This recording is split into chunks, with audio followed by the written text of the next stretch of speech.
actually better. I'm like, yeah.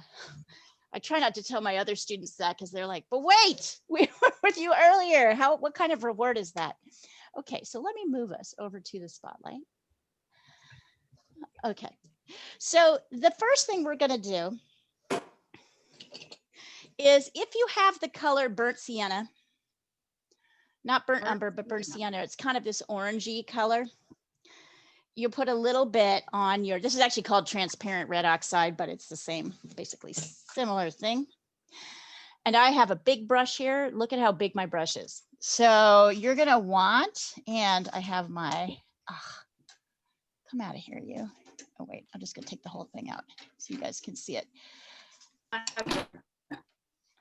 Okay. Here's my water. You're gonna need water and you're gonna need a big brush. Almost everything is going to be done with this big brush. So I had asked you for a 1-inch craft brush, but if you don't have that, just a big brush like this. What I really don't want to see is a little brush. Like, let's see, what's a great example of a little brush? Hang on, I'll go get one. I think we know what this little brush is. I don't know, Diana, you never, I mean, honestly, hang on.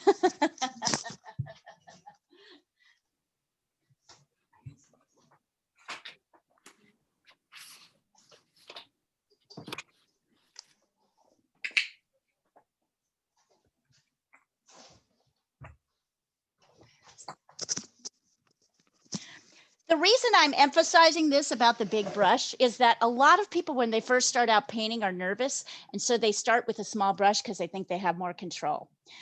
The problem that you have with that is that it just doesn't cover. You spend a lot and it makes marks. So these are little brushes. This is a big brush. See the difference? It's maybe, I don't know if it's 1 inch, but it's close. It's probably 3/4 inch, 1/2 inch at least. And I've got water over here. And so the first thing we're going to do is take one of our canvas sheets or our canvas things, and we're going to dip our brush in water so it's wet. And we're going to pull off some color. We're going to mix it with some of the color that's on our palette. And we're literally going to paint this kind of orangey brown color. So Lisa, if you don't have this, you should mix a little bit of yellow ochre and a little bit of red, cadmium red together. That'll give you a kind of orangey color. So the first thing we want to do is this. Notice it's watery. Notice mine has a lot of drips. Notice it's not even. Doesn't have to be even. If you want to make it even, you can. Can we use any piece of paper for the palette? Palette? Yeah, I mean, you can use, so this is actually special palette paper. Let me show it to you. It looks like this. Oh. This is actually palette paper. Oh, that's what you were talking about. Yeah. If you don't have it, use a dish or something. Get like a plate. Or if you have parchment paper. Parchment paper isn't bad, but you don't want to use like the wax paper because that will come off. And the thing, if you've got like a plastic plate, that's perfect. Yeah, find some place to put your palette paper. Glass is often used as a palette. Trickier with acrylic, because acrylic dries. If you're using a glass for oil, it's easier because you can clean it off afterwards. But I don't know, Diana, what do you use for your acrylic palette? Do you have a palette? I have palette paper. I use palette paper.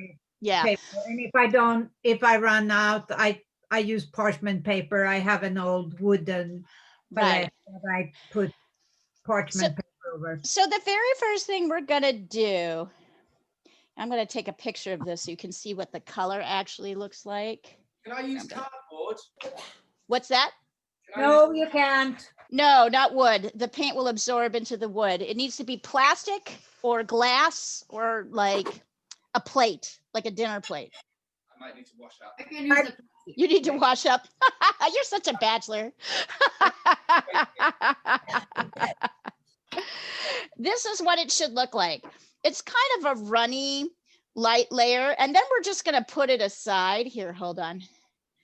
I'm going to put this in here so you can see it. It should look like this. It's just a light layer.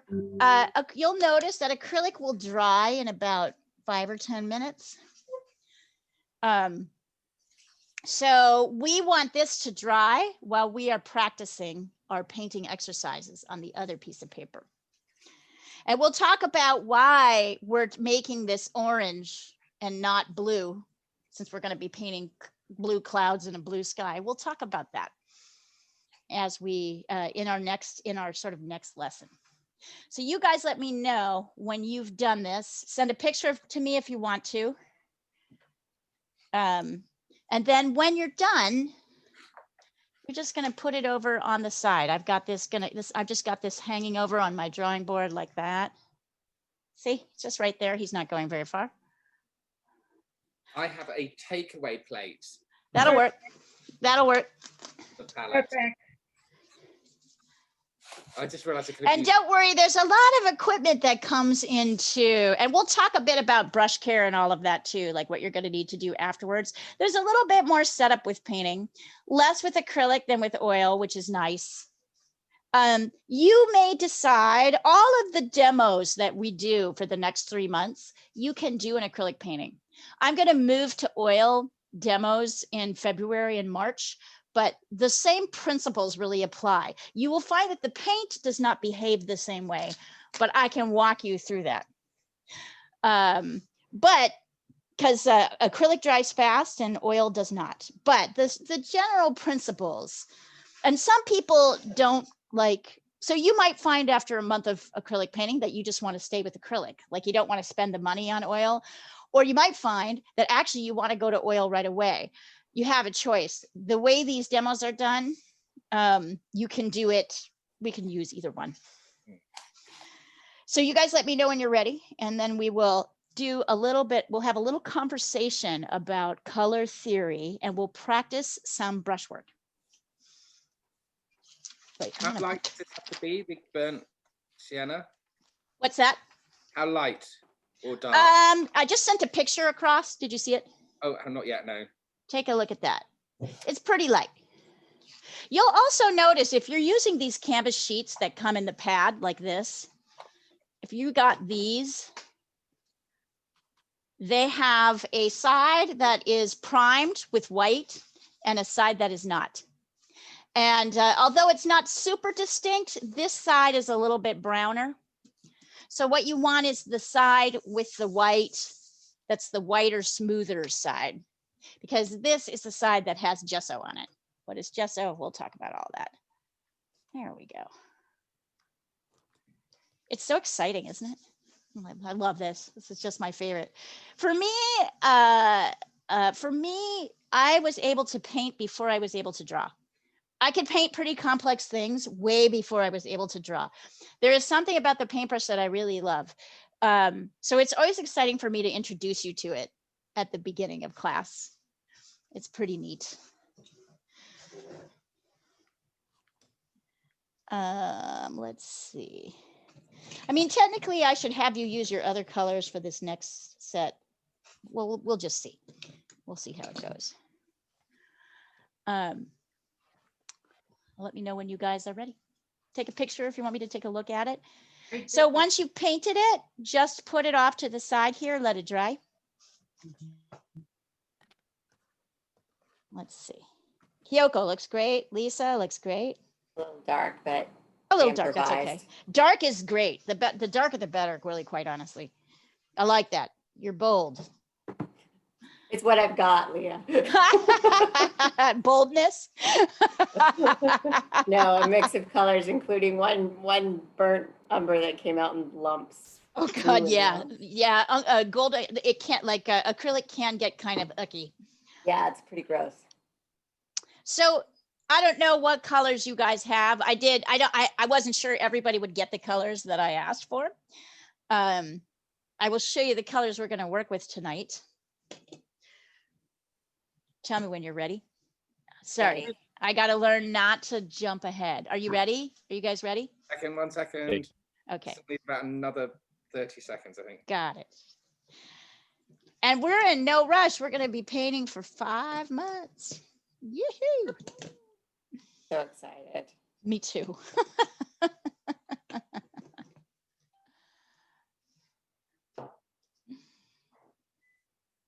I'm gonna try to finish my wave if you don't mind. Yes, please.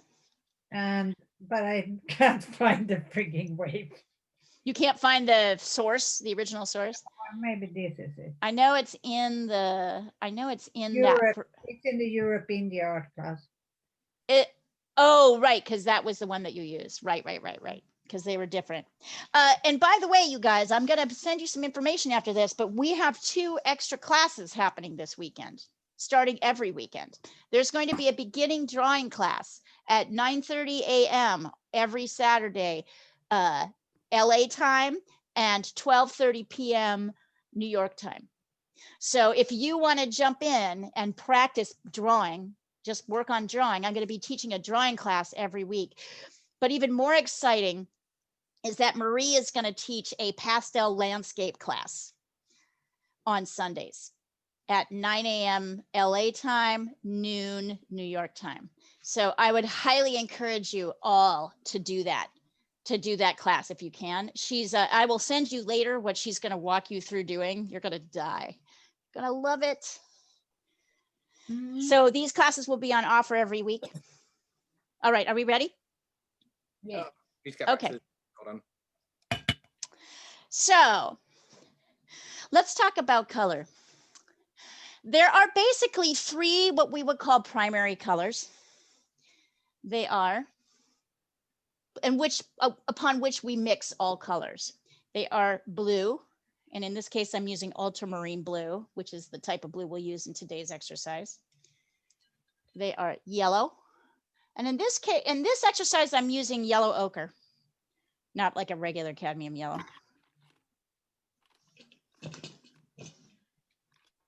And there is red.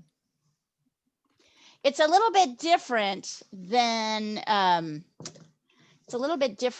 like light waves. I believe light waves also have a green base wave. Oh, here, I'm going to switch this around so you can really see it. You can see the colors. Oh, you know what? I totally forgot to turn on my other light. Hang on just a second. I can make this better.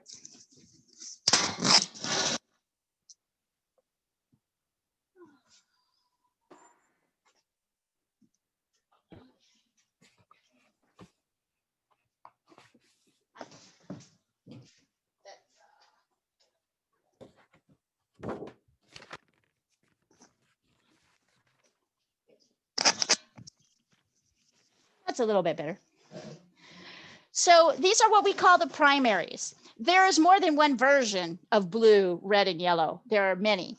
Some are cool, some are warm. These are the ones that we're working with today. But basically, these are colors these are pigments that you can't really mix to get anything else. All other colors you can really mix. So if you want to, you can follow along with me. And if you want to, you can use, oh no, I'll just use my big brush. So not only are there these 3 colors in between. If I mix blue and yellow, what do I get? Green, right. This is kind of a pukey green because the ochre is kind of pukey, but you get a green.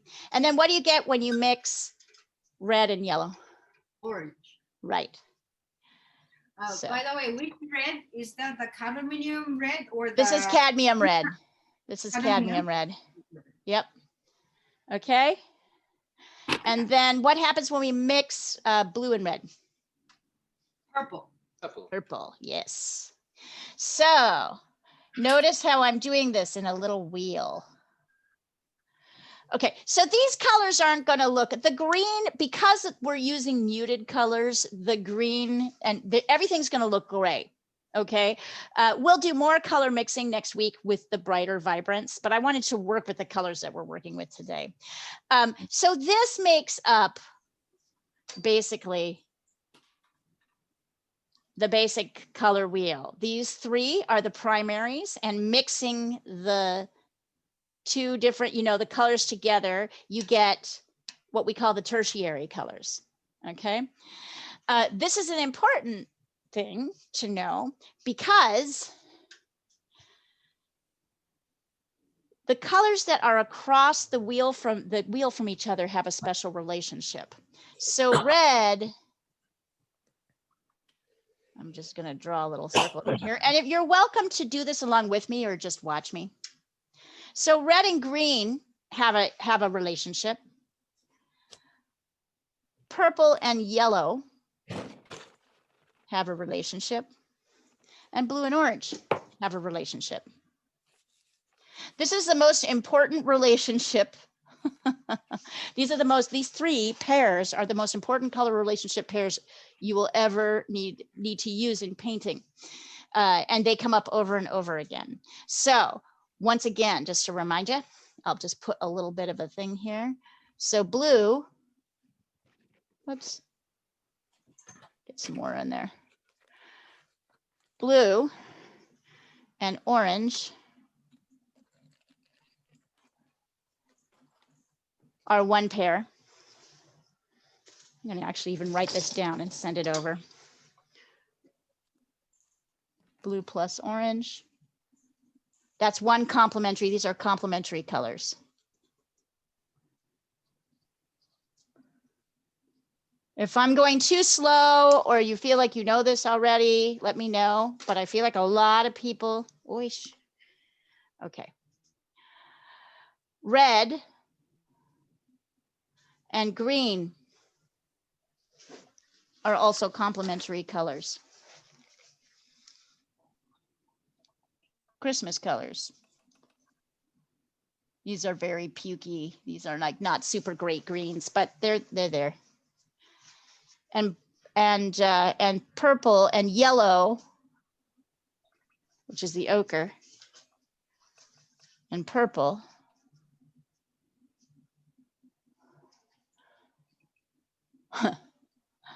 come on, bring it over, are the third complementary color pair. So blue and orange, red and green, ochre, yellow and purple. These don't look super purple or green. These look okay as primaries. The mixes aren't going to look great because these aren't the ideal mixes to do the ideal color wheel. We'll do that next week, but these are the colors we're going to use today. And it always helps to repeat things, I think, particularly when it comes to this. So what is important about complementary colors? Anybody know? Don't they vibrate off each other? Yeah. That's exactly the word, Lisa. So if you put blue and orange next to each other, they will pop each other forward. Okay, they will push each other forward. That's why you see if you put red and green next to each other, they push each other forward. You put yellow and purple next to each other, they push each other forward. That's why you see so many high school sports teams with those color combinations. Because when you put them next to each other, it's really easy to see the number on a jersey, a yellow number on a jersey when it's on a purple jersey. Right? Look garish in the States. It's garish. It is very garish. It's the Lakers. It's the Lakers, exactly. Here. All sports teams in the US all have garish tops. It's very garish. We like people to see what's going on. Sometimes it's very useful in your painting. Sometimes it's exactly what you need. I'm going to send these over so you can see what these mixes actually look like. However, the other thing that happens with complementary colors is that when you mix them together, they create a grayed version of the other. So if I mix blue and orange, I get this kind of grayish orange color. If I mix, let's see, red and green together, I get a kind of neutral grayish, let's see, yellow, lots more blue. I get this kind of, in this case, I get this kind of khaki color. If I mix purple and yellow,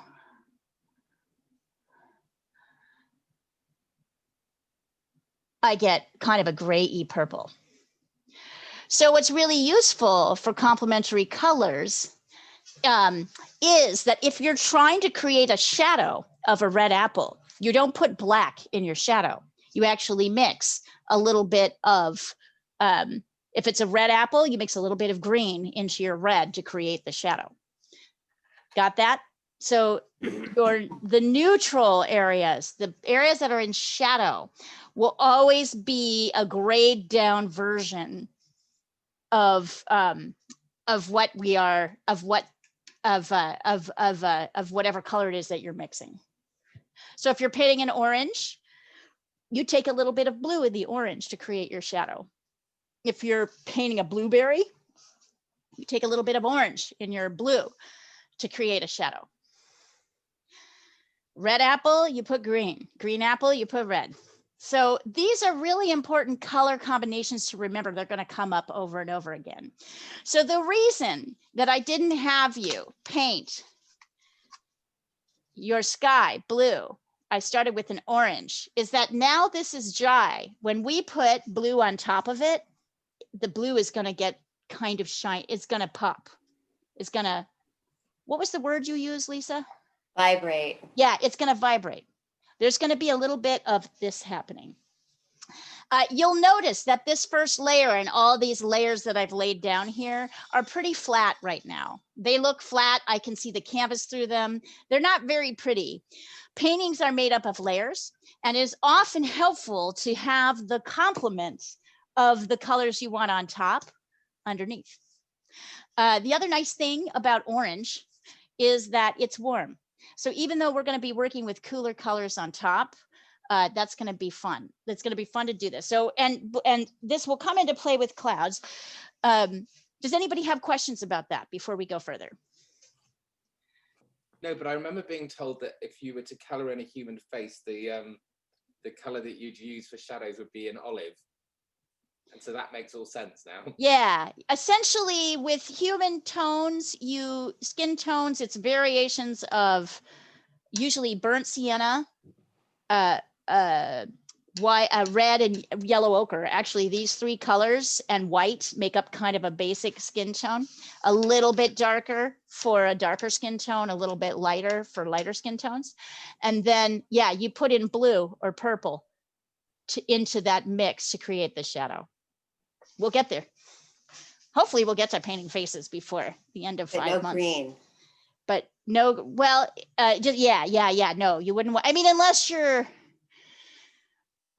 starting to replace color, unless you're not painting the actual skin tone, right? You're playing with color. But yeah, no green. Green will make things look too, they'll look too crazy, but you'll get this sort of neutrally olive.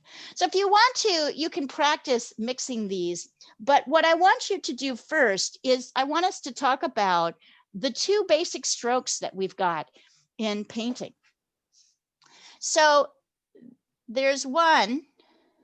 So I've got my brush wet, and then I've loaded it with paint, blue paint. I'm going to lay that right here. And I'm going to clean off my brush as best as I can. And I'm going to load my brush again with red paint. And I'm going to put a strip of red paint right next to the blue paint, like that. So that is what we would call a hard edge. And I'd like you guys to practice it now. Hard edge means I can see a strong line between the two colors. There is a very strict line. We have talked about hard edges and soft edges in drawing, right? Mm-hmm. You remember this idea? The concept of a hard edge or a soft edge. We'll talk about it. With clouds, it's all soft edges, of course, but I want you to practice laying down two colors right next to each other with a very hard edge between them. Doesn't matter which colors they are. And I like to take a paper towel. So I dip my brush in between mixes and I kind of squeeze it out. Do it again. Create a couple of hard edges. Here's yellow. Let me put, let's see, red. So notice I'm kind of stroking. I'm laying my brush down and I'm stroking in the same direction. 1, 2, 3, right? I might go once or twice or 3 times. And I'm going in one direction, down like that, to create this hard edge. If you want to, you can try it on the side as well. Like this. I like you to have a few hard edges. Leave some room on your canvas because we're going to be doing other things. You can go this way too, right? In which case your brush is going to go horizontal. But the real key is that between the two colors, there's a very firm line. So try that a couple of times. How does it feel? Started yet?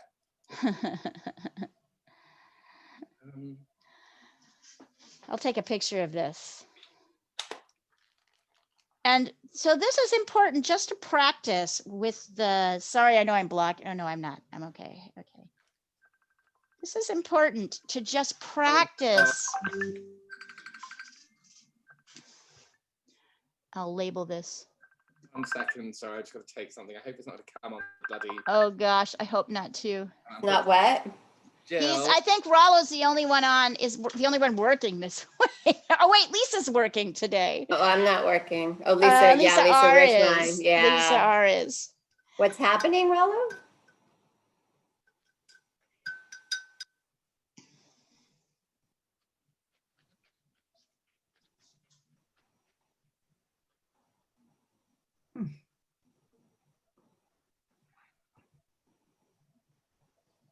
Sorry, it's my friend who's drunk in London.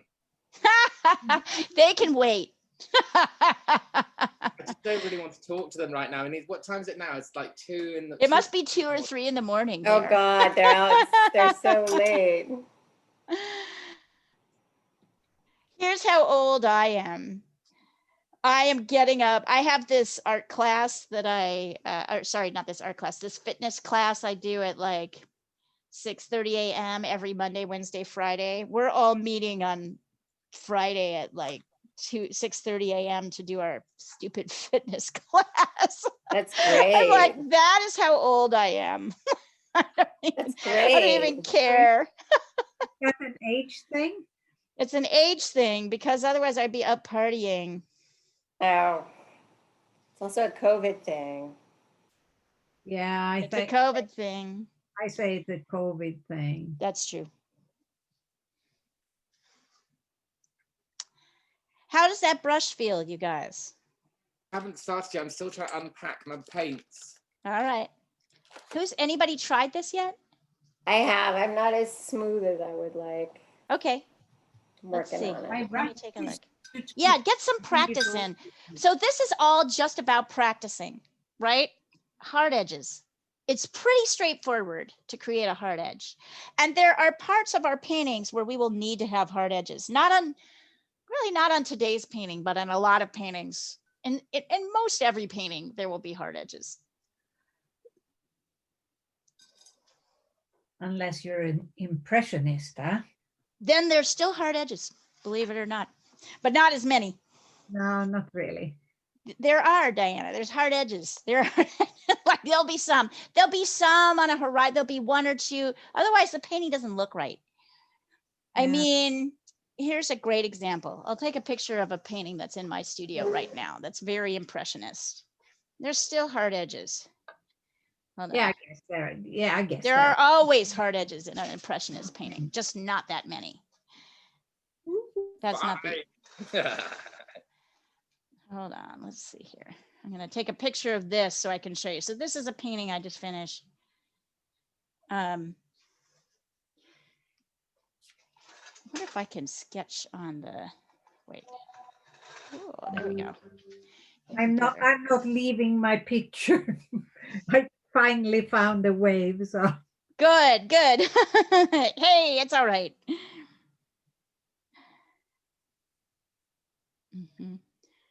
So this is a painting I just finished. This is a impressionist painting. You're going to see that almost everything in this painting has what we would call soft edges, but there's a couple hard edges.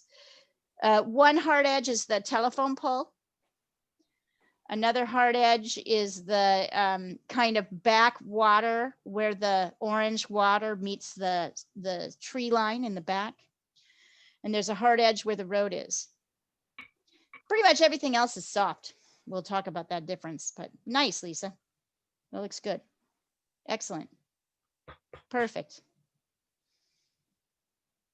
And Lisa's using prettier colors, so she's getting a better, we'll get there. She did.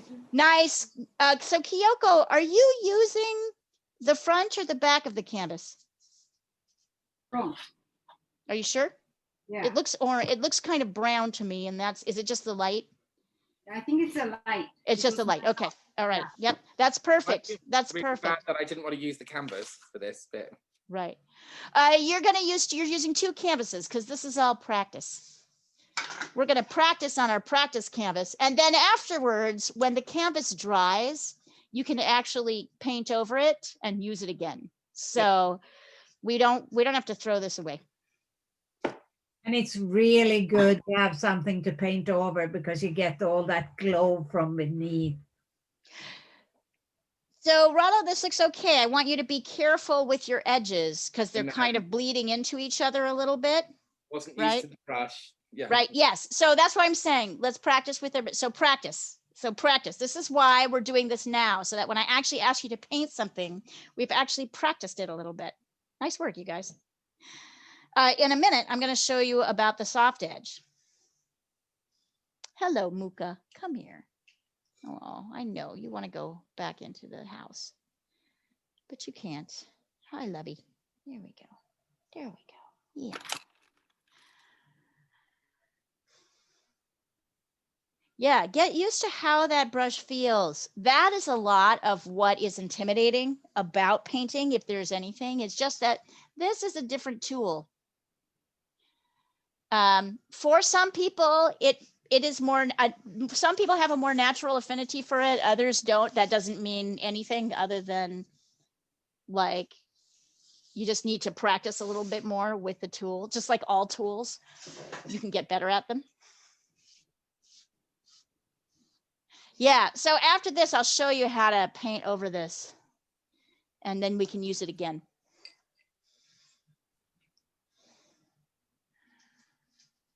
All right, is anybody ready to look at soft edges? You ready to stop for a minute and take a look at soft edges? Let me show you how a soft edge works. So this is a hard edge. It's pretty straightforward. A soft edge, both sides have to be wet. Oh, I know, Kitty. Nope, sorry, that's not dark enough. Hang on, give me a second. No, Kitty, no, Kitty.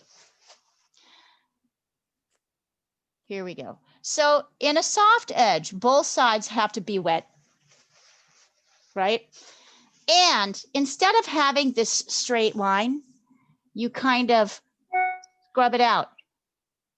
So there's more of a transition. I don't know if you see what I'm doing here. I'm kind of tapping. There's a lot of ways to do this soft edge. I'm kind of tapping, pushing the dark into the light. So there is no longer, if you can see the difference up here, and I'll take a picture of this so you can really see this. There's no straight line anymore. It's mushier. So that is a soft edge. Clouds are made up of soft edges. Let me take a picture of this so you can really see. Here, I'm going to label it too.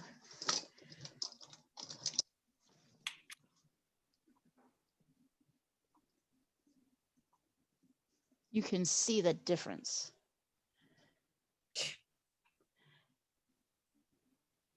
And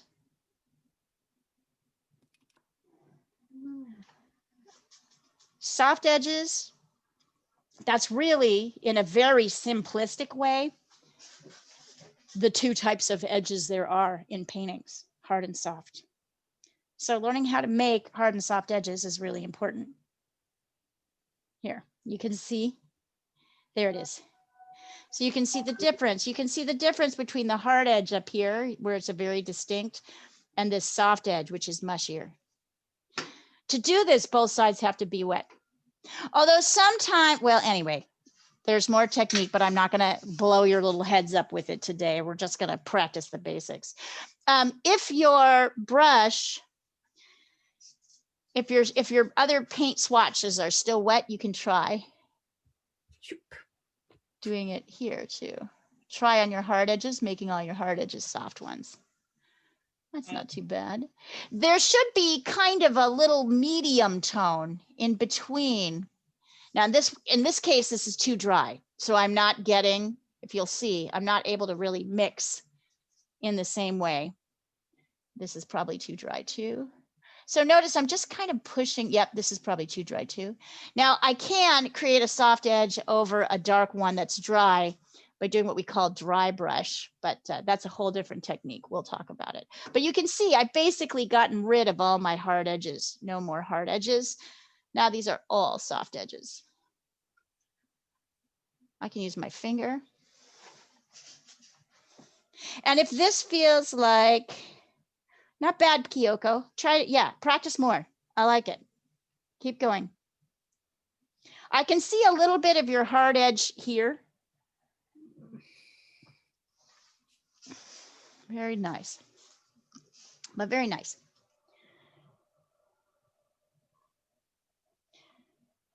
I want you to try this a few times. The soft edge is kind of it's like the knit and purl of, knitting, right? There's really only knitting and purling, and then there's things that you do in between to fancy it up, but really it's just knitting and purling. They're two strokes, and that's what painting is made up of. Hard edges and soft edges. Hold on.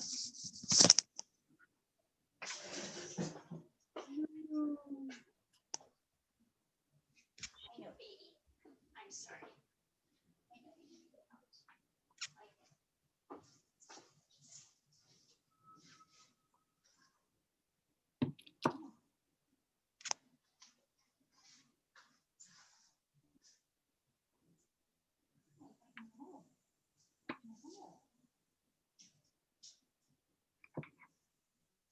When you're doing a dark and a light, do you do the light first, dark first? Which one do you sort of soft edge into the other? What's that? Which color do you soft edge into the other? Often you go, I mean, it really depends on what you're working on, kind of what the effect is. It's often easier to go from light into dark, but the lighter color goes into the darker color. But it also depends on what you're painting, right? So where the emphasis of the softness is, but often it's light into dark. Although I believe I went dark into light when I was showing you that. So, and now these guys are all soft.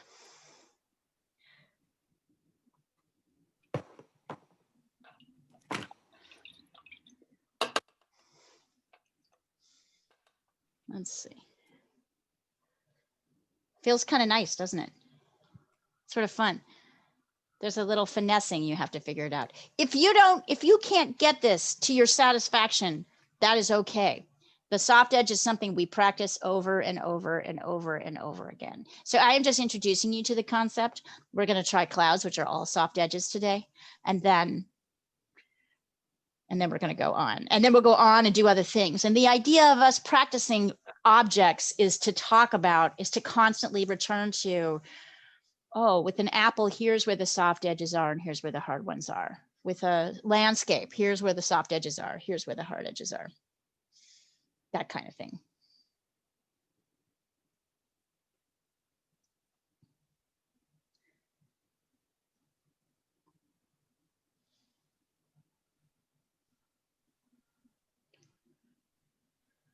Is anybody kind of enjoying it? Didn't really work for me for, I did yellow and red. Why don't you take a picture of it and let me take a look. And then it was the red comes out a bit too stark. Yep. Well, you're going to need to figure that out. So take a picture so I can see it, and I can see maybe perhaps see what you're doing. I can often see by looking at the. Do you change your water during Yeah, painting with acrylic? I mean, yes, but like not for this exercise because we don't my really. water is brown already, and so is my acetone. So Sure. Sure. If you want to change it, you should change it as much as you want to. This is more about brushstroke practice. Yeah, so Rollo, you need to get, I would put more paint. What I would do is this, more paint. I would just get more paint on my brush, make both sides wet. So you're gonna make both sides wet with whatever color, yellow and red, right? You can re-wet both sides so that you're able to push a little bit more. So what probably happened is, I think your red dried a little bit. Oh, no, I did them pretty much the same time, but it Yeah. just the red seemed to overpower the yellow. Well, that's going to happen. That is going to happen. There will be a kind of medium. Anyway, it doesn't look as bad as you think. I don't think you're doing as badly as you think. So just keep going. Ooh, very nice, Lisa. Nice soft edges. Very nice. So weird getting used to a brush again. Yeah, right? So aren't you glad we're doing this instead of just jumping into doing clouds? Yeah. Because I think it's helpful to practice without having to worry about a final product. And, you know, like for people like Rollo who are new with the brush, it is weird to figure out how to make it do what you want it to do. I feel that way about all tools. I was kind of a lazy kid and my dad wanted to teach me about, you know, tools, and I just didn't want to learn. And I'm mad at myself now because now I have to, now I'm starting, I don't have that base of knowledge that makes it easier. Was your dad a painter, Leah? No, he was a fix-it guy. Oh, He was, you mean I'm tool talking about tools. like tools, like I have no problem with painting tools. I'm talking about like I don't know how to fix anything, right? Like I'm not very Dad, practical. my that way. dad. Right? Your dad probably, yes, and you were one of 5 boys, so you were the only girl in a bunch of boys, so you probably learned, and he probably made you. Yeah. See, my dad didn't make me, so I got lazy, and so later in life, now when I could really use those skills, Yeah. I'm starting from a different place. So it's the same. It's the same as using the paintbrush. Yes. My dad was a bricklayer, so I hanged with him in work on work sites, and all the guys thought it was so fun to teach me how to use the tools. So you know how to use everything, huh, bet. Diana? Yeah, I bet.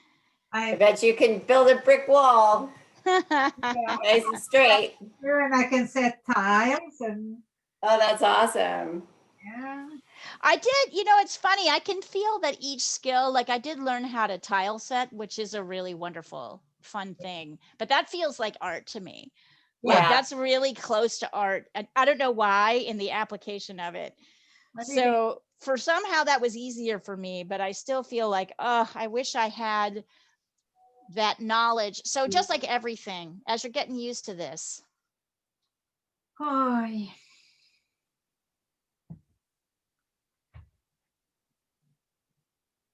this is getting see. worse, not better. You want to send it over? No. Not bad, Kyoko. Keep going. Remember to make sure that both your, this is good. Keep going. Try another color set combo.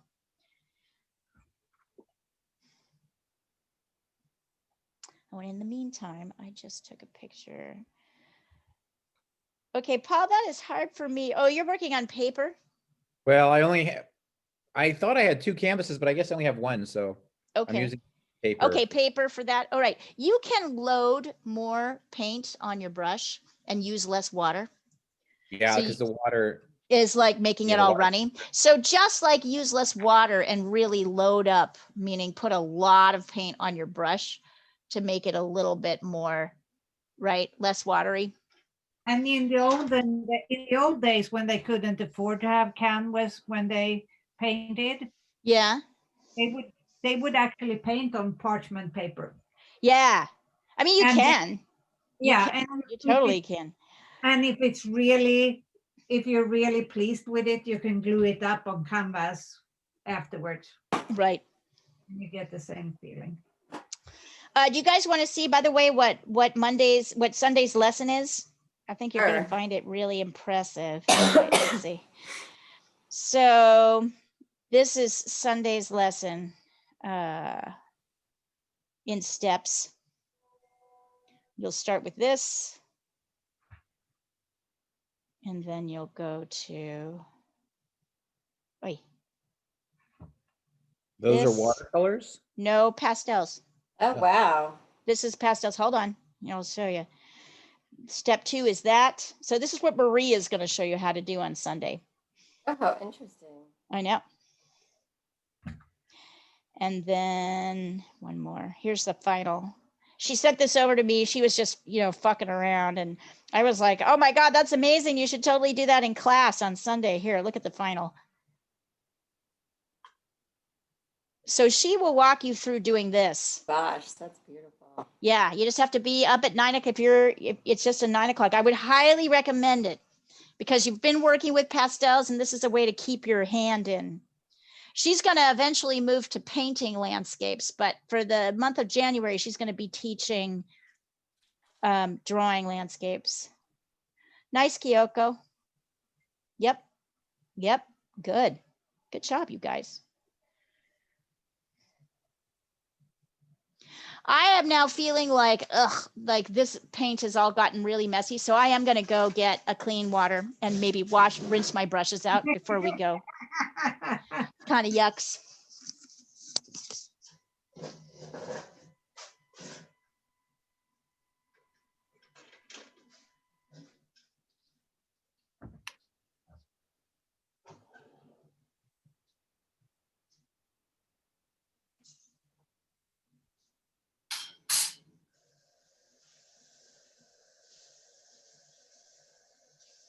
Cool.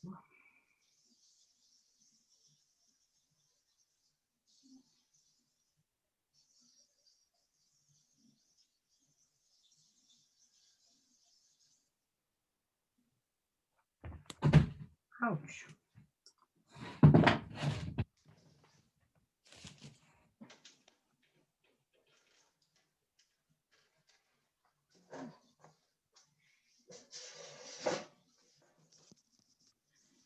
So these concepts, we're going to go back and we're going to return to over and over again.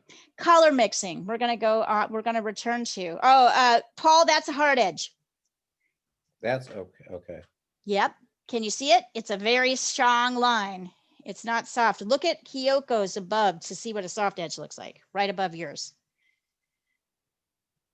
That's a soft edge. I've constantly got too much water. I don't think I can do that. So don't I'll use try. so much water. You Okay. can, Paul. You've just gotta practice getting the brush to do what you want to do. Don't use so much water. Squeeze out your brush. Squeeze it out with a paper towel. Use more paint, less water. If you're using too much water, that means less water. So that's the thing you're going to have to get used to is you might have this idea about how mixing works. We're going to talk about that a lot. You might have this idea that I always have to load my brush up with water. That's not really true. Use as much water as you need to. I'm going to get myself some more. So what I mean by that is, and Paul, you should watch me do this. Here, hold on. I want you to watch for a second and not try it because I want you to watch what I'm doing to try and get the thing that you're trying to do. So watch up here. So I've squeezed much of the water out of my brush. Still wet, but it's not, I've squeezed the water out. I'm loading a lot of paint on my brush so that it's thicker. See how it's thicker down here? And then I'm just gonna, let's see, fuck it. I'm gonna clean out my brush again. I'm gonna squeeze it out with a paper towel. So once again, it's wet. I'm gonna load my brush again with blue here, right? And then I'm pushing. Okay. See how I'm leaning my brush? I'm pushing, I'm tapping. I'm not going like this. So that's the difference. That's how you make that. I'm pushing and tapping to make that soft edge. The key is both sides have to be wet. So this becomes an intent. This is how oil and acrylic differ, because acrylic dries so fast. Acrylic dries in like 5 or 10 minutes. Like everything here over here is totally dry. You can use less water. Use less water. So I do this all the time. I'm always going in between. I'm dipping the brush in the water so that it'll be, so here it is wet, and then I'm squeezing it to get that excess water out so that I can load more paint on my brush and have it be less watery. That makes a lot more sense now, because Right. the water thing that was getting me. Right. I think what happens is you get this side. Here are the two things that I think people think about paint, that there's only one way to do it, right? So you dip the brush in the water and then you take the paint and then you put it on the thing. But in reality, you've got to kind of moderate, depending on what you're trying to do, you've got to kind of moderate the amount of water in your brush. I think the only time I've really ever used brushes is doing crayon dash. Yep. So this is all. So that's this idea. Water. And I'll tell you the other mistake that people make quite a lot with paint comes in mixing, and it's this mistake. And we're gonna practice. I wonder if we should practice. Yeah, we are gonna practice this a little bit before we go into our actual lesson. Is that when I ask you to mix two colors, people will take half of one and half of the other. Same equal amounts, and you mix. And that is not always what you want to do. It depends on what color you're mixing, right? If you're mixing you often have to use a lot less of your dark and more of your light. So if I want an orange from this ochre and this red, I don't take an equal amount of red. I take a dot or two and mix it in, because my red is stronger than my yellow because it's darker pigment. Even so, it's still kind of dominating. The red is still kind of dominating, right? If I take half red and I mix it in here like this, it just becomes a mess and you can't really fix it. See, now I'm trying to add more ochre. It all just looks red. So those are the two mistakes that are kind of made, is like, you don't clean up your brush enough. You don't get enough water out of it. Can we actually see your technique of cleaning your brush between using two different? Oh yeah, yeah, sure. How's that? Okay, so here, I'll do it like this. I'll get that all dirty. So here, okay, now, you can't really see my water, but it's right there, right? And then I dip it in there and then I just squeeze it. I've totally made a mess because I've squeezed it onto my canvas, but that's okay. So see, I'm just literally squeezing it. Can you get like a cloth or anything? Or? What's that? I have a stack of paper towels laying by my. Yeah, always using paper towels. And I just go with the brush over it. It's easy. Yeah, also. you can also tap it. You can totally like have a stack of paper towels like this, yeah, and tap it. That's like that. But Diana is also much more expert at like not loading her brush with too much water. So she's less likely to be making mistakes in that. She knows a little bit more. So yeah, you can have I guess you could have like a paper towel here and you could tap it. But for what we're doing today, I think it's totally useful to pick this up and squeeze it. Okay, Leah, I sent you my waves. They look shitty. Okay. Probably just missing some brights, I'm guessing. Let's see. Okay. You guys practice for a little bit more and let me take a look at Diana's. I'm gonna go for a quick cigarette. Oh yeah, so you have too many hard edges. Your white, you need to get more of your white flicked. Diana, I would say you need to soften the edges in the water. Yeah, where the wave is curling up. Yeah. Like all of these. Here, let me see if I can point. Yeah, yeah. That is too hard an edge. Yeah. So you need to get the water in over there. Also, I'm not sure about these colors. I don't really buy them very much. I think they need to be a little bit bluer and less purpley. They actually come across more like purple there, but they are not purple. It's ultramarine. Interesting. Well, I would go over with another layer of ultramarine just to make that a Yeah. little bit darker. Yeah. So yeah, you just need more soft edges. Mm. It's almost always, you know, guys, almost always in painting, it's a question of getting enough soft edges. Yeah. Oh, I can see that. I can see that. Yeah. So it's interesting. Although Diana's been doing this a long time, her struggle is the same one that we will be having in a minute. Yeah, Diana, I can see, you know where the green and the blue kind of intersect? Yes, Yep. that's exactly what we were talking about. Yeah, That edge. So that's a hard edge, and it shouldn't be a hard edge. It should be white and frothy and fluffy where the white meets the green. Good job, Paul. That's exactly right.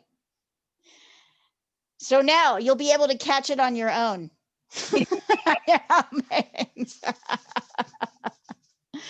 The other thing that's really great about painting, and particularly in this, is that almost everything can be done with a really big brush, a much bigger brush than you think. People don't want to use a big brush because they feel like they get more control over a small brush. But I have decent size brush. This is the yeah, size. you use it, you really do most of your beginning painting with a really a Yeah. big brush. And I don't think we may go to a smaller brush, but it's not likely.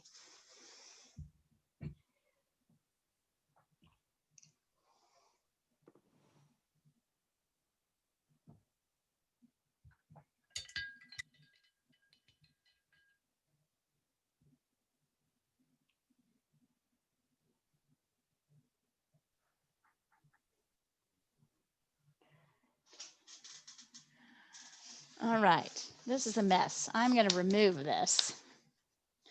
And I might even remove this and give myself another.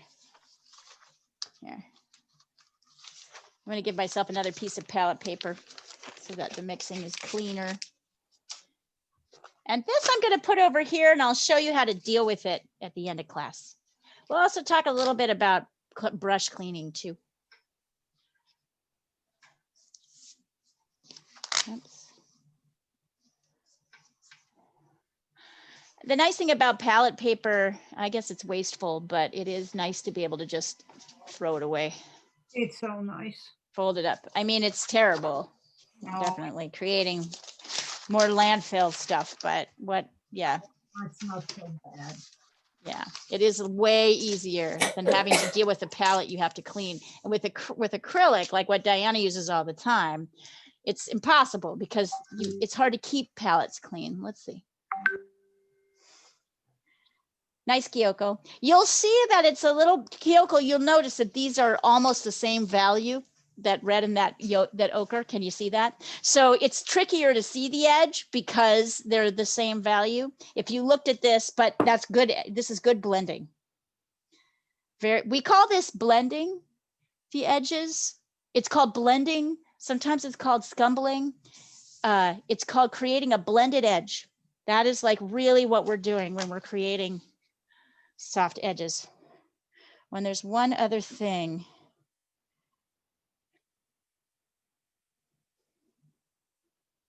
I will just add that it's not wasteful because you use more water than to clean the shit than just throw it. Yeah, that's true. That's true. Good point. It's kind of a toss up, isn't it?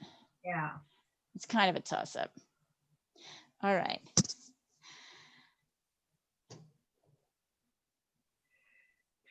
Is anybody enjoying the feel of this? Is anybody feeling all elbows and wrists and like, wah? Not sure what you're doing. No, I like it. I do like it. But I think my brushes are too cheap. It's all over the- That's okay. Do you have the craft brushes that I asked you to get? Those are awesome. I use those brushes for almost everything. The only reason I'm not using one of those brushes right now, and they're 50 cents really in an art store, The only reason I'm not using one of those brushes right now is that I've used them. I've been painting in oil so much. All my craft brushes have migrated over to become oil brushes, and I have to buy new ones for acrylic because it's been so long. But like, actually, I do so much. And just to show you what I mean, here, I'll show you what I mean.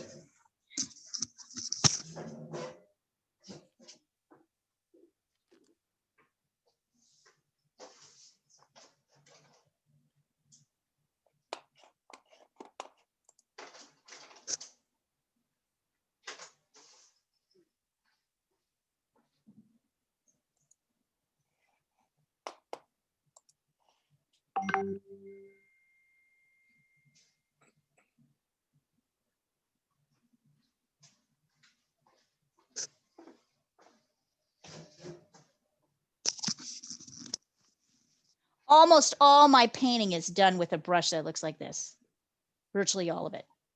I just finished this really beautiful cityscape. It's totally detailed. Almost all of it was done with this brush, this raggedy ass brush.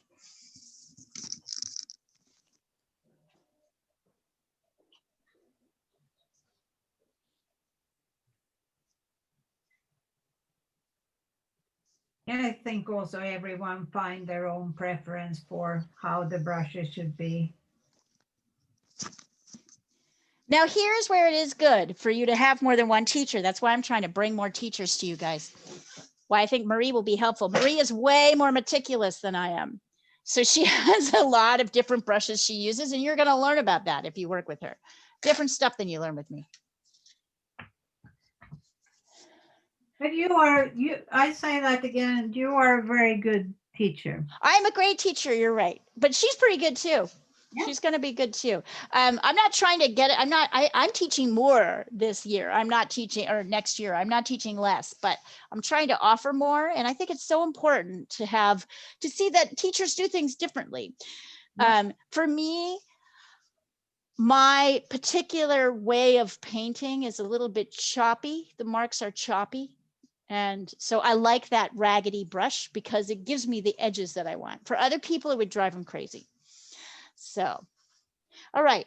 Everybody ready to talk about, oh wait, and there's one more thing I want to, you guys practice a little bit more. There's one more thing I want to, yeah, that's good, Kyoko. It's perfect. It's gonna be perfect for clouds. You think that's a problem? That's gonna help you.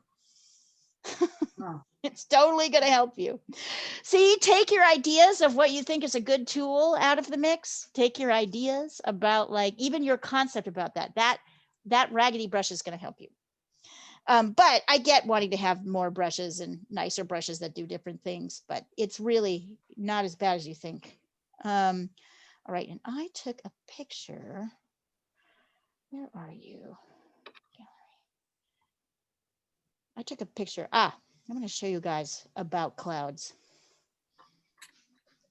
You're going to see that clouds have sides. They have tops and they have bottoms. So we like to think of clouds as just these fluffy white things that are floating in the air. But in reality, depending on where the sun is, the cloud has a light side and a dark side. So if you can look here and see this little sketch, let's see if I can pull it up. You can just see one cloud here, right? This clouds all have this kind of dark. So if the sun is up on top of the clouds, clouds are light on top and they're kind of dark on the bottom. So just like a cube, just like anything else, clouds have sides. So let's give ourselves, hold on. You can clean up your brushes if you would like to. Get yourself some fresh water. I'm going to give myself, just very simply, those same colors, yellow ochre,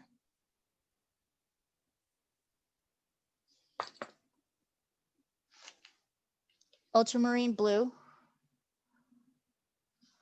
a tiny touch of cadmium red, not very much, maybe like, maybe just like a couple of dots. And then I'm going to get myself some white.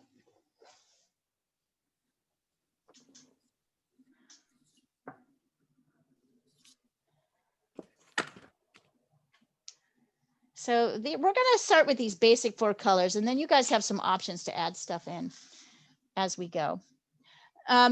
So considering our rule about the sky, if I had just laid like a light blue color on here, it would be looking pretty flat right now. As you can see from here, when you lay your first colors down, they look kind of transparent, right? They don't have so much power.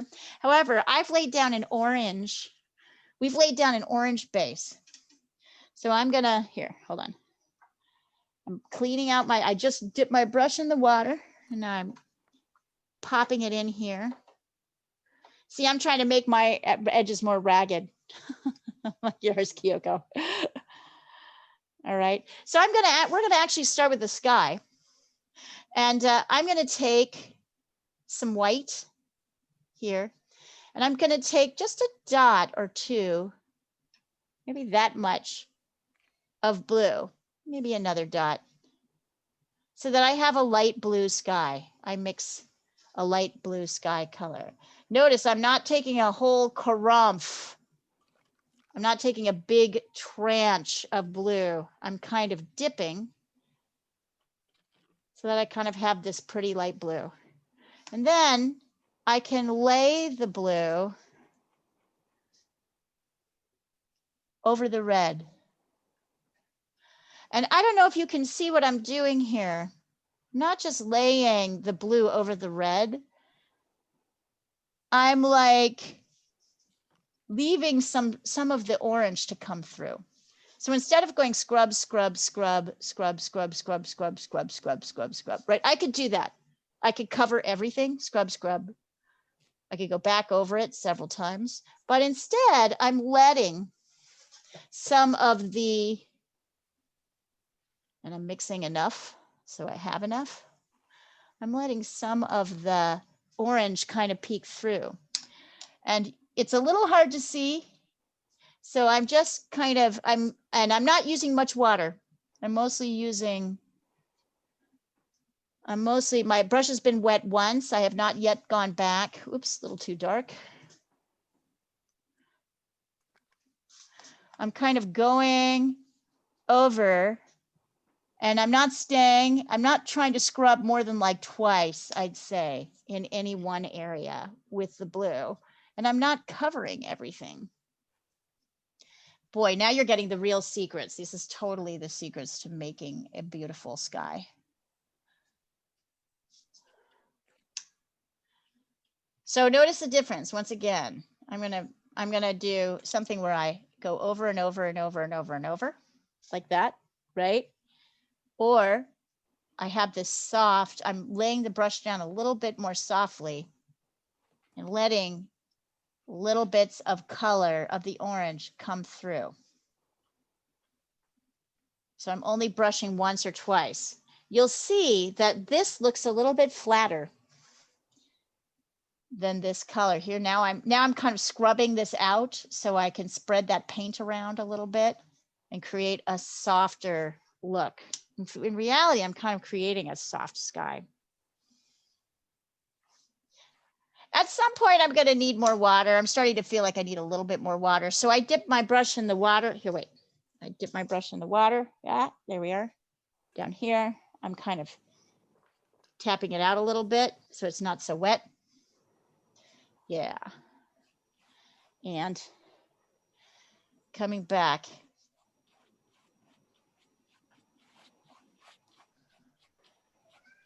I know, Muka. Guys, when I finish my sky, I think I have to go out and take Muka back in. So she's crying. I hate it when she cries. Hold on.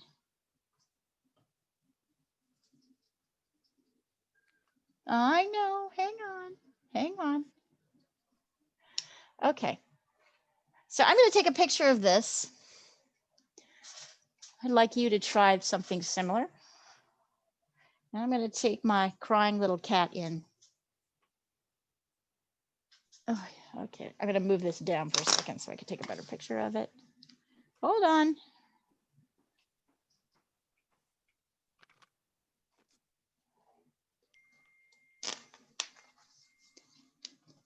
Come here, baby.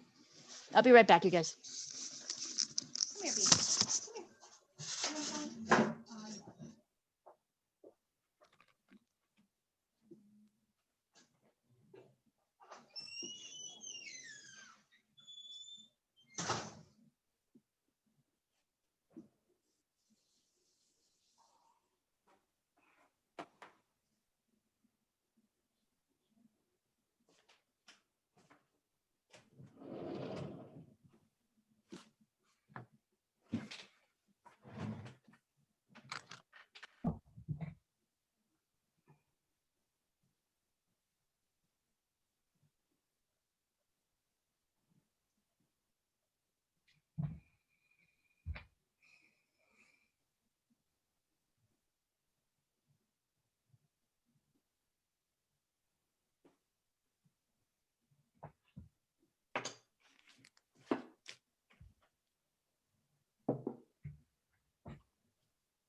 How's it going, guys? And already this is, no, it's not dry yet. Oops. Somebody say something. Mine is way lighter than yours. Okay. You can make it darker, or if you like how it looks light, make it lighter. There's more than one way to do this, but if you can just add more blue to your mix. All right. Is anybody kind of liking how this blue orange is creating a little bit of shimmer? The blue on top of the orange. Let's see. Nice. Nice, Kyoko. Keep going. I feel like you must be under a yellow light or something, Kyoko, because everything's looking grayer than I think it really looks. It is. My house is- Browner. You must have a yellow light bulb like in where you're working. Anyway, as long as it doesn't look brown to you.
Sorry.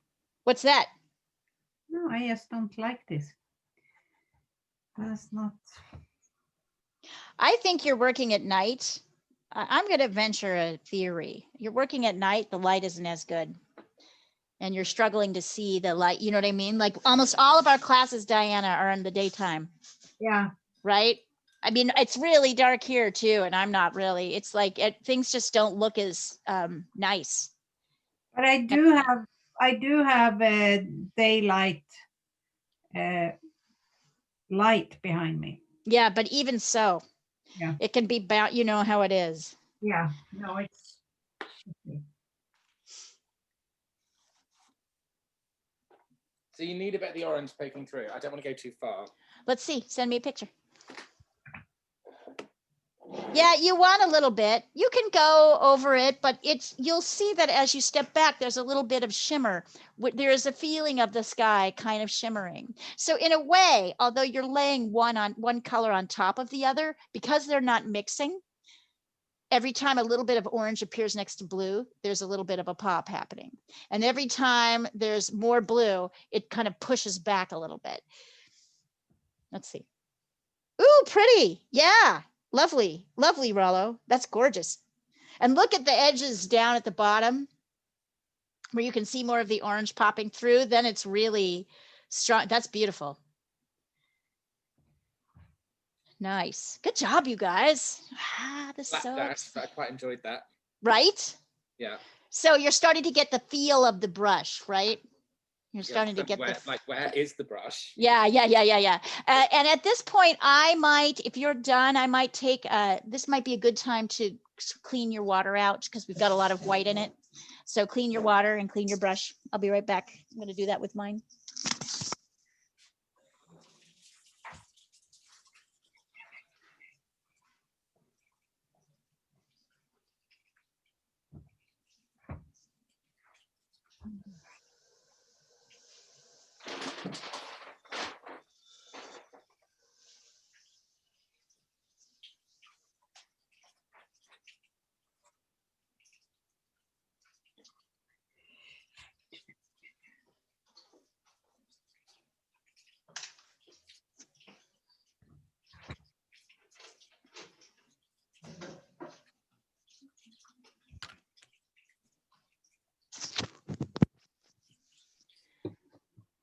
Get a little cigarette break.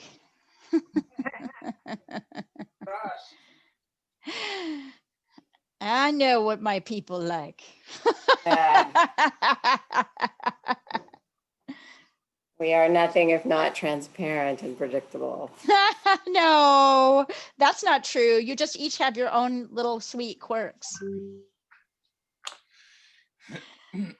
Nice, Kyoko. Good. Good. Pretty. Kyoko, you could get rid of the darker parts. So up here, let's see if I can point to these. See here where my thumb is? These are, do you notice how those are kind of, so make those a little bit softer, those edges, right? The softer those edges, the less we're drawn to them. We're very drawn to hard edges. The moment we see them, they just kind of dominate.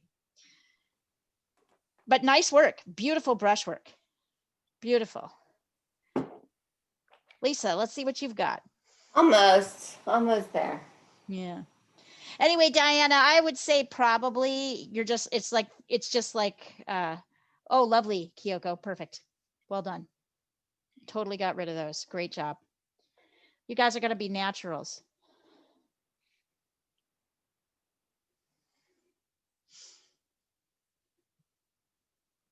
Nice. Water doesn't look wet. Mm-hmm. I think it's got, so remember, Diana, that like the back edge will be darker. Yeah. And as you kind of come in, so that whole back half, the upper half of the water that's further back, you'll maybe want to add a couple of waves, lightish lines for the waves, but not too much. Yeah. It can't just be, it'll be very towards where the horizon is. It's going to be very dark and not very much variation. But then as you come in more, you're going to need to see a little bit more wave action. Let's see. Yeah, there isn't much wave action there. Nice, Lisa B. Nice. So we've got some strong lines there, but for the moment, I think it's working. All right, let's talk about the actual clouds. Let's talk about color mixing for clouds. Now, some people like to use a palette knife. I didn't ask you guys to get one. I just thought that we would do most of our mixing with our brush. But if you are like, you want to mix with your brush, you're welcome to. So I would say, so for anybody who has, oops, what the fuck just heard? Hang on, sorry. Anybody who, what's going on here? Oh, sometimes I hit a button and I lose my camera. Here. For anybody who has finished their sky, you want to get fresh water, clean up your brush. Your sky may or may not be wet still. That's okay. So we're going to start by mixing the shadow color for the clouds. If you remember, we've got these clouds with like bottoms that are darker and tops that are lighter. So I'm sort of tapping out my brush so it's a little bit drier. It's wet, but it's dry. You know, it's got some dry in it. And this is how the mix is going to go. We're going to mix a touch of blue, a touch of ochre, a touch of red together. And then we're going to add some white to it.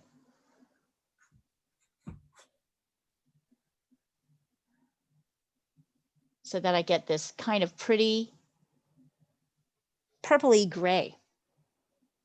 So once again, that's a touch of ochre, tiny touch of red, touch of blue. See how I'm mixing those together? And then I'm bringing in some ochre to create this kind of softish gray. So if it looks too red, you need to put more yellow and a little bit more blue. If it looks too blue, the other two colors, right? Till you get something that looks a little bit gray, almost mauvey. It looks like this. This is where Zoom really fails us. So let's see what we can do. Let me take a picture. Wait, get into WhatsApp first.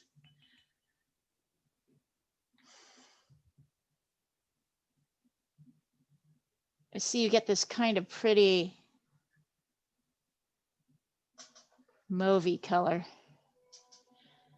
Here's a lighter version.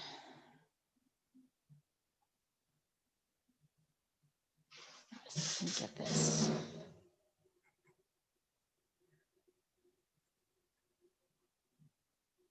It really is a gray.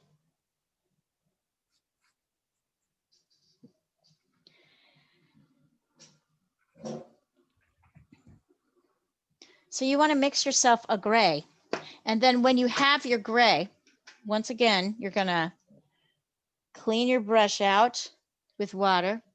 I'm going to dip it in my paper towel so it's a little bit dry.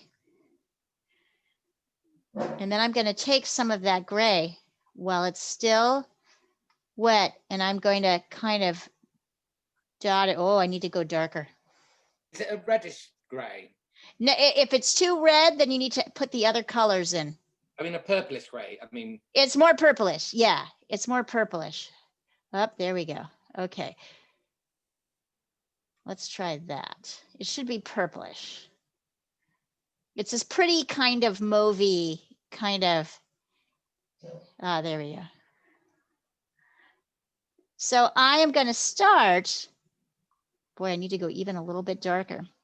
So with your sky, you might have to go a little, depending on how dark you made your sky. I'm going to start, I don't know if you can see this here. I'm laying down my cloud, kind of like I was making a soft edge. And maybe, I mean, we're just making up clouds, right? Like clouds look like all different things. So I'm laying in this mauvey color on top.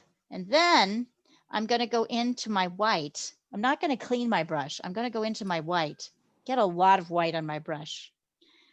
And then I'm going to start tapping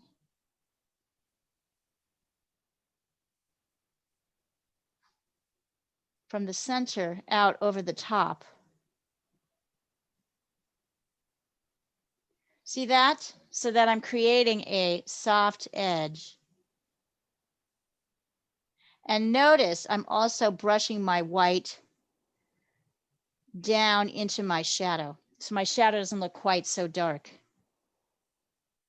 with that brush, that soft brush stroke. So with the clouds, it's really this tap, and I can keep that going over with more white if I want it to be whiter, right? But see how I'm tapping? See how I'm holding my brush? I'm not doing any of the movements that I did with the with the sky. It's different. Now I'm not doing this, you know, this sort of stroke. I'm doing this kind of tap. So I can still see a shift, a transition between my dark side and my light side. My bottom is my light side. And my edges are kind of poofy. So this is all soft edges. It's almost all tapping. Now, if I decide that my cloud, I want to make my sky a little bit darker, I can totally do that. I can go around the edge of my sky with my sky like this, right? I can go around the edge like this. And while that paint is still wet, I'm going to load my brush with white again and tap. Because there's no hard edges really in clouds. Isn't that cool? Mhm. What if we made the canvas too wet? Do we just wipe it off? Sure, you can wipe it off.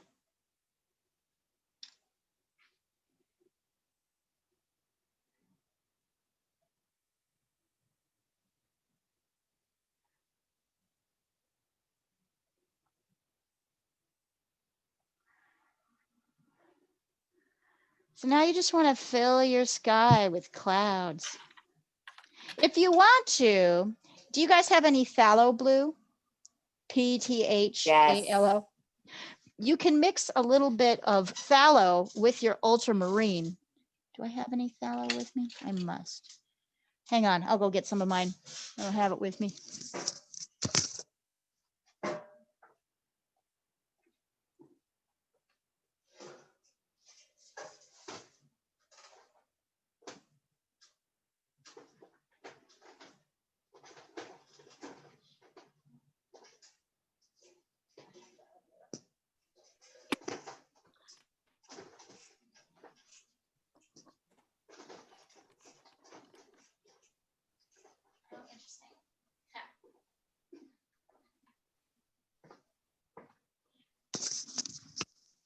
I actually don't have any phthalo blue. So if you have any more fun blue colors, I've got this really cool teal turquoise color. I might add that into the sky. So once again, cleaning out my brush, trying to pull off all the excess paint and water. And I can bring in a little bit of this in with my ultramarine and white to get a slightly different color, a little bit more teal. So pretty. It is pretty. Yeah. So now you can do, I'm gonna let go of the control of the color a little bit. You can play around with different blues if you've got them. But you see, really, this is about creating clouds having a side, right? The bottom is darker, the top is lighter, and it's all just tapping because it's all soft edges. No, there's no hard edges in clouds. Leah, how do you get your brush not to pick up all the paint and then mix it and flatten it out on the palette? You want to have your brush mix with the paint a little bit. Wait a minute, on the palette here? Yeah, so what's Just happening is my brush is just kind of flattening everything and it's just spreading on the palette. You're pushing too hard. You're pushing too hard. Oh, okay. Yeah. Soft, okay. Just push softly. Try a little bit softer. I like to hold my brush away from me, like farther up the handle, so that it's kind of more, so as I'm picking up, I'm not able to push so hard. And then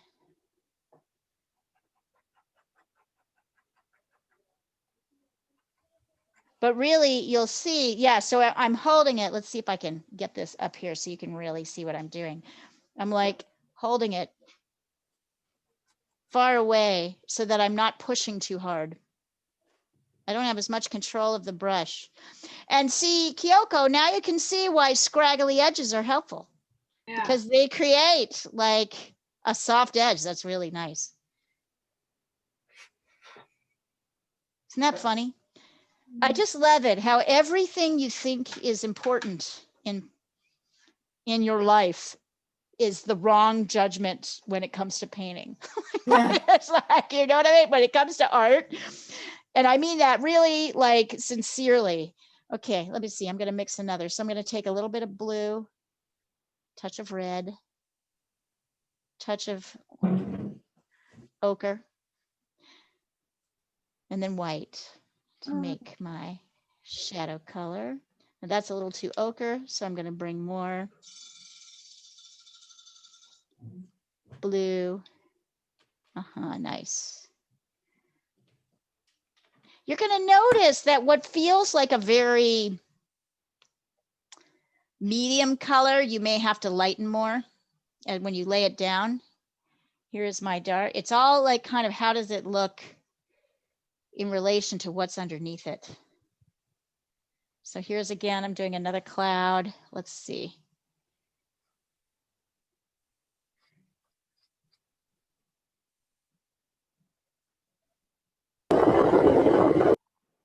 What was that? I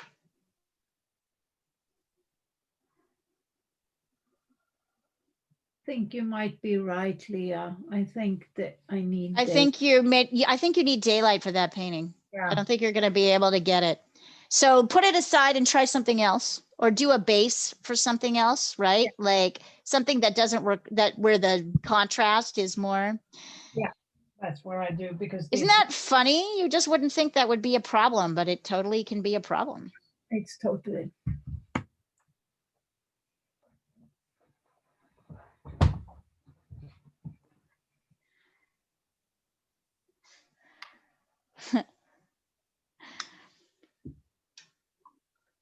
You're going to find you're going to need, and you're finding after a while, if you spend too much time mixing, you'll lose, your paint will dry. So you'll need to keep re-wetting your edges. I'm getting myself some more white because I don't have enough white on here yet. Yeah, there we go. See how I'm just tapping, and I'm starting kind of in the middle on the top. But each cloud has a bottom.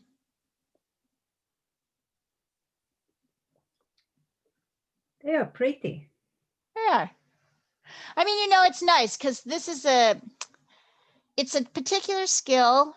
So I always start this way. I always start this unit this way with clouds because I feel like we all have an idea about clouds. So we're not so worried about the shapes. The shapes are pretty simple. This is really all about practicing, mixing, and practicing the brush strokes.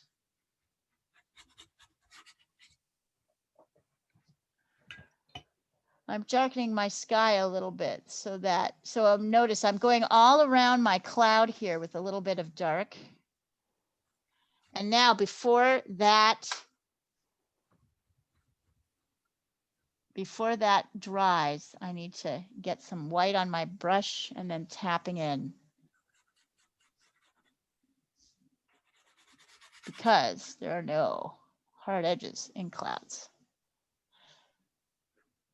Now I had this idea that we might try like a sunset next week where there's a little bit of a horizon line, but we're still practicing clouds. But with the sunset, we can practice like very colorful clouds. How does that sound to you guys? That sounds fun. Yeah. I'll join that.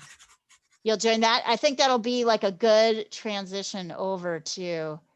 Yes. I might have gone a little too heavy-handed on my white. So what I might do is wait until, might bring this down a little bit. Yeah, there we go.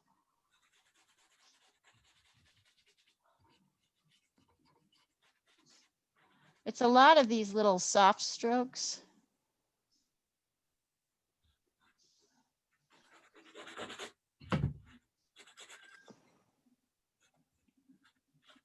And if you guys want to loop other colors into your sky at this point, pinks, oranges, whatever, you can. Or you could just kind of practice with the brush strokes. And if you're not totally satisfied with what you've got at the end of the class, that is totally okay.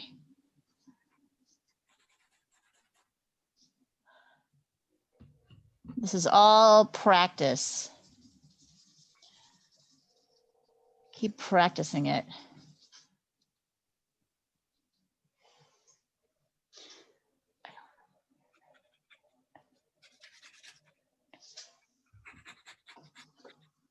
Let's see.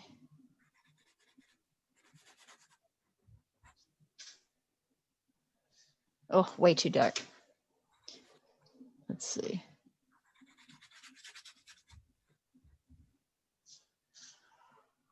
I need my cloud shadows. Sometimes I use my finger to kind of create a blended edge. I'm not saying that's like super pro.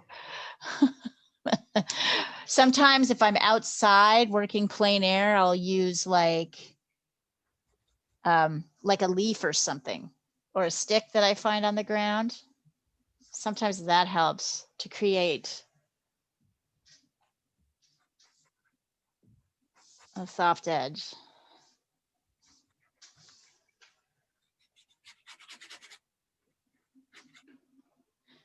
This should be fairly meditative. I'm just confused about space and everything like that right now. Don't Yeah, get yeah. confused about space. Just add, No, just not about make. space, about where to put things so I can actually operate. Oh, right. Setting up your studio. That's right. So I like to have my palette right next to my paper. And I like to have my brush fairly close so you can see my water fairly close. Yeah, everything is like, that's good. This is a good way to think about it. The setup is everything.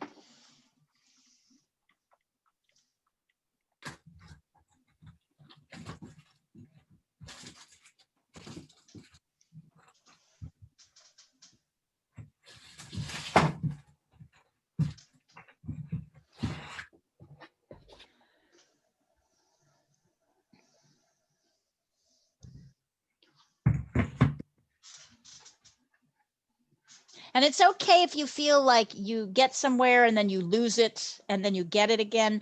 A lot of these edges, let's see. Okay, Kyoko, I would say your shadows look too brown to me. There's too much red in your shadows right now. Better below, better on the second. They look green now. So if there's too much red and yellow, so you need to, so a little bit more. If there's too much green, you need a little bit more red. Okay. Yep, just keep mixing till you get it. Like it can be hard and then you can get the mix and lose it.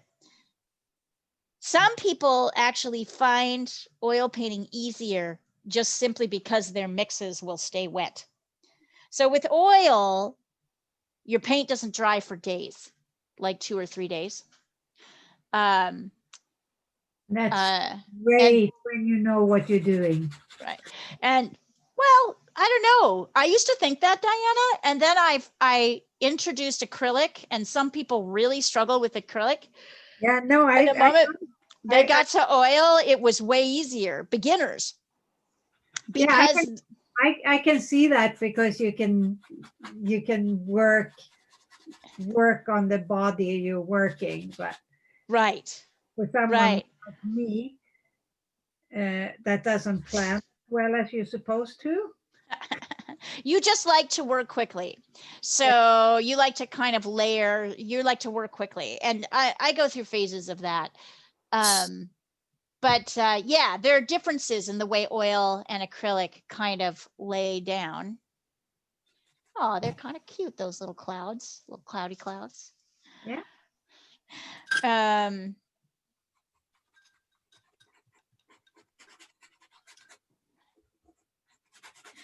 But for some people, the mixing, like they want to get the color just right. And when you're with acrylic and you mix, your colors dry too fast.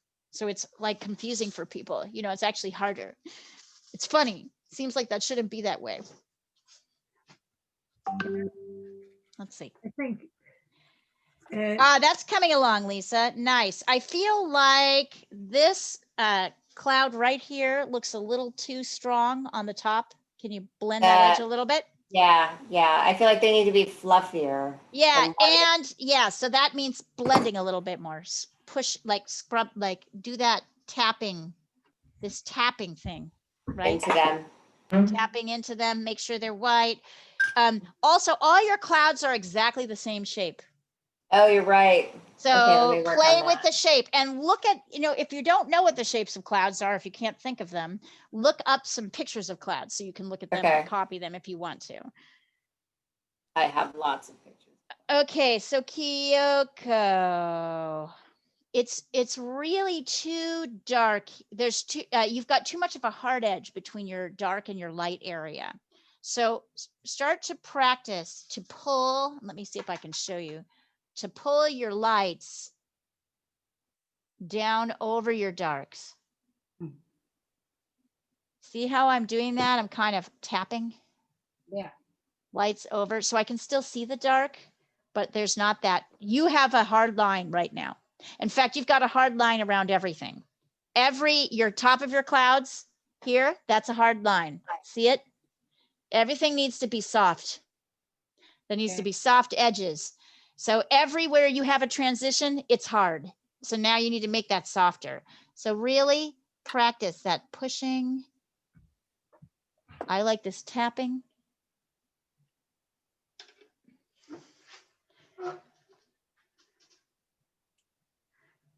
Paul, you've got hard edges all around the edge of your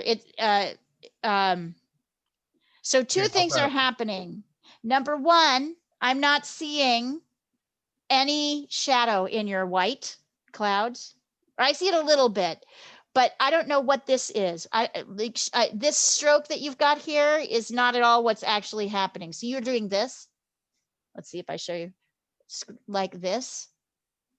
That's every single one of those is a hard edge, hun. You got to get rid of all of that. It's all got to be soft. Those lines are hard edges and they don't work for the clouds. So work on getting rid of that. These little things, they don't belong there. Okay. Not at all. Can you see that that's a hard edge? I see it. It's just I can't. So watch Okay. me. So are you watching me? Are you watching me with the brush? I'm not sure you're watching. Here. Watch me. Watch me. That might work. Tap, tap. Watch me. I want you to watch me. Watch me. Did you hear me? Watch me. I'm looking. Did you get that? I said, watch me. I have a bunch of white on my brush. I'm tapping. See, with the long edge. If I do this, that's a different movement. Okay, I'm gonna tap. See that? So tap, tap, long, flat brush. Ugh, hate those marks. Ugh. Tap, tap, tap. Make your brush long. Push, push, push. Hold it lightly and it's almost like this. There you go. I ended up priming canvases instead. That's okay. We have Diana, by the way, has a open session tomorrow at 8 a.m. Yeah. LA time and 11 a.m. New York time. So if you want to jump in and just work on a session, you're fine. You can do that. We've got one more. And then you have Friday morning, right? And then I've got Friday morning and also Friday afternoon. Yay. Keeping us busy. Yeah. And then Saturday for beginning drawing. Does anybody here think they might go to the beginning drawing class? I can add you to the WhatsApp thread if you think you might. I think I'm gonna do the Landscape? Can I add you to on that? Sunday. Yeah, I think you're really gonna love it. Yeah, I'm I gonna think add that- you to that. that Yeah, really you do, sounds like- Leia, please. Yes, absolutely. I'm so excited. Oh, you're gonna love it. I'll be there too. Landscape painting. That's I like it Sunday. because that's Sunday. I've joined the landscape painting. Okay, so I'm gonna add all of That's you. Sunday Hang at on. 9, right? Sunday at 9. And I'll send out a reminder because this is a new class. I will send out a reminder. Okay, Lisa B. Whoops. It's good for us to know just for planning. And also because this is a new class, people aren't used to it happening. Okay, Paul. I might have put you in it already, Diana. I think I put when I created it. Let's see. Because you just count on me for every class, right? Right. And I have to have at least one person in each group. So you're a perfect one. Oh, nope, I did not. Here you are. All right. Diana, Janet, Marie, Paul. Let's see. I'm going to add. Like pieces of cake. It would be nice to paint with some new people. Right. And Linda Pasquini is coming along. I know she said from, I think you'll get some Europe people too. You'll just love them. It's fun. I mean, it's like I say, it's a new community. Isn't it so great, Diana? Yeah. It's true. And you guys are your own community. So of course you're there, but like, oh, excellent. Okay, this is good to know. And of course I will be there. And Olga always joins me. Oh, Olga often joins you. That's right. So Rollo, Not good, is it? well, your shadow is too dark. It's also too red. You need more blue and yellow in there to make it grayer. So I think, yeah, so I just think you got too dark. I would go back and mix, and that's okay, because this is not easy, actually. I would mix more, I would mix another gray, right? Your gray again, a lighter gray. And I'd go back in here to the base, to the underneath, to like, so you have too much white, right? It got too white. Yeah. So go back here and add in this dark area, make it wet with a gray that has less red in it. And then go back in with your white. Okay, brush guys. over. Next week, I'm gonna abandon you. Okay, bye. Diana. Maybe we'll see you tomorrow. We'll see you Sunday. See you all Happy the New Year. times. Happy New Year. Yeah. Bye. Bye. Bye.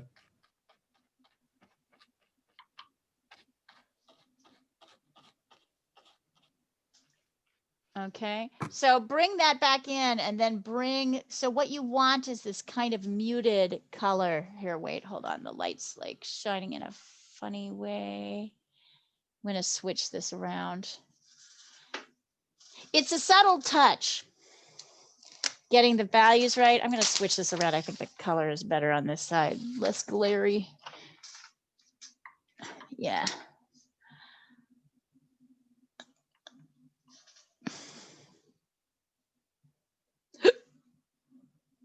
All right, over there. Uh-huh, yep. I just had a hiccup. I don't know what that was. Funny. Anybody else is all of their friends and family, everybody they know, is everybody getting COVID now? Mm. Yeah, more Not so. me. Not- Is that happening for you? I have so many friends who like their families got together and, 7 people got COVID. Oh no. A good friend who just said she got it from her sister-in-law. My next door neighbor's father and brother got it, and they're in the ICU. They're pretty sick. Oh shit. And Janet Roberts had it back at the beginning. Oh, did Poor she? Janet. Where She and did her she whole think she family. caught it? She was on the subway in New Jersey. Oh wow. Yeah. I think that's better. I've just followed your instructions, Leah. Did that help? Do you want to have a look? Let's see. I've just done it very quickly. Yeah. Oh yeah, better. Yep. It looks more like a cloud now. Mm-hmm. And if you feel like your cloud gets too, the edge here, Rollo, is still a little bit hard. So you want to make that softer. Point to work that edge, but and if you feel it's easy in this way to kind of build your clouds up to be huge. So if you feel like they get too puffy and too big, you can also bring some sky color in over the top of the cloud and then bring some more white and blend again, right? So if I want to bring this cloud down, let's see. Let me get some more white. So for example, if I feel like this cloud is too big, I can do this. I can mix. I can come right in on the top of the cloud. Can you see what I'm doing here? Yeah, I'm still getting some glare. I think I need to learn how to clean my brush and everything, and I need to get more paper towels. Yeah, just practice. Yeah, and have it all set up. So see how I'm bringing in my sky right over the top of the cloud? Yeah. So I'm bringing that in, and then before it dries, I'm grabbing some white. Ugh, here we go. And tapping that over the edge. So I can kind of bring my cloud in if my cloud gets too, but I do have to get both sides wet. Something is still, let's see here, what's going, it may just be this is what it is at night. I had it better before. I'm gonna try a couple things.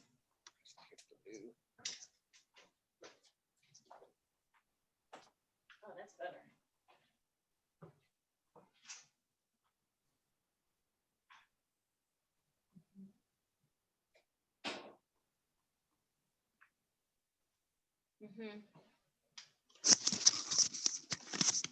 That's a little better. Oops. I like the motion I'm seeing, Kyoko. Can you guys hear me? Yeah.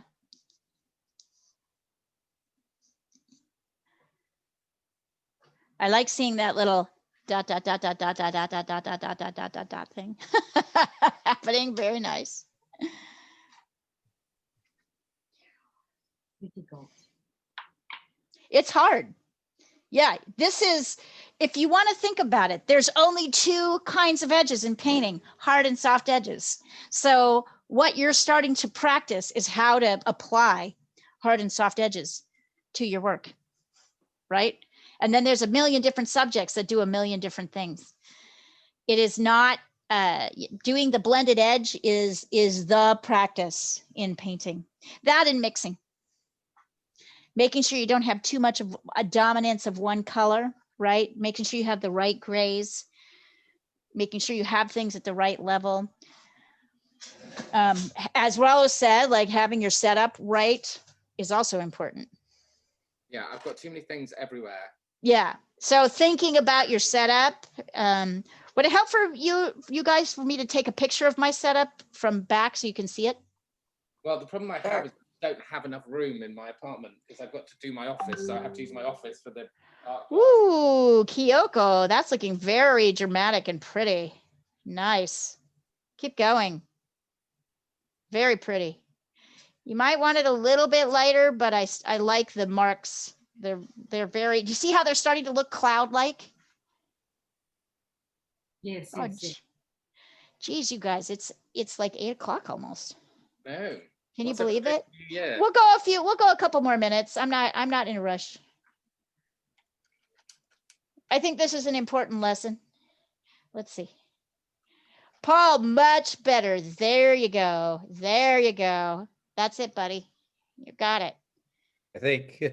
You got it. So add a couple more clouds in to kind of fill in that area, kind of fill in. Oh, the I'm whole- like almost out of white. I got the. I'm almost out of white as well. All right, so that shows you what you need.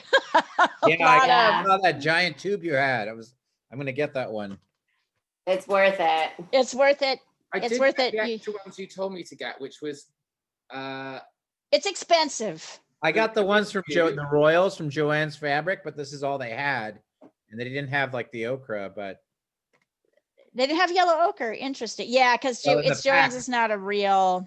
yeah, Yep, it's not a real art store, so you won't necessarily have that stuff.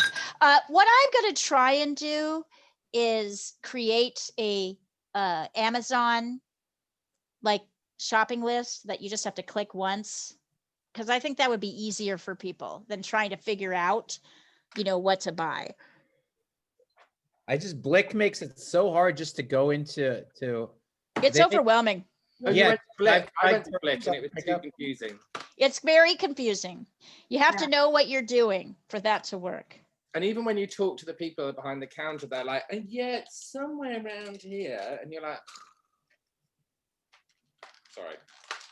Well, you got to understand, Yeah. like, they were working with people who like know where to go all the time. So Yeah. I was also quite upset with them because they weren't, there was no monitoring about how many people were in the store. yeah, they're horrible. So that people just kept coming in. There was nobody at the door saying you can only have like 5 people in or whatever. I walked in, there was about 20 people in there. I was like, this doesn't look right, but I only had like half an hour. Right. I still vividly remember the first time I walked into an art store. It was completely overwhelming. I was like, oh my God. I just kind of put my head. Michael's has like 3 shelves, and that's it. So you can know where to go. Right.